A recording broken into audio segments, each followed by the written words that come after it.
அப்படி சொல்லிடக்கூடாது.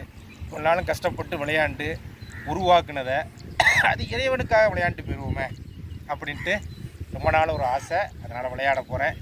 இனிமேல் அதுக்காகத்தான் அந்த வார்த்தையை நம்ம அழகுக்காக விளையாடாமல், என்னோட நான் தான் பெரிய ஆள் அப்படின்னு விளையாடாமல், நம்மளோட கலை பெரிய கலை அப்படின்ட்டு எல்லாத்தையும் ஒதுக்கிட்டு இந்த வீசுனா அன்றன்று நரம்பு எல்லாமே நீர் கொடுத்த அந்த உடம்பு எல்லாமே அது வேலையை செய்கிறதுக்கு எனக்கு உதவி செய்வீங்க அப்படின்னு நினச்சிட்டு தான் விளையாடுவேன்.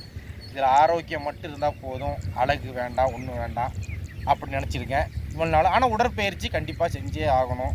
இந்த உடற்பயிற்சினால் நீங்கள் பலனை கொடுங்க. ஓடுறதுக்கு நடக்கிறதுக்கு அந்த வேலையை செய்யுங்க. இதைத்தான் நான் இறைவன்கிட்ட வேண்டுதேன். அதே மாதிரி நீங்களும் உடற்பயிற்சி செய்து உடம்பையும் மனதையும் ஆரோக்கியம் வச்சுக்கோங்க. சரி, இன்றைக்கி முதல் பாடம் என்னென்னா,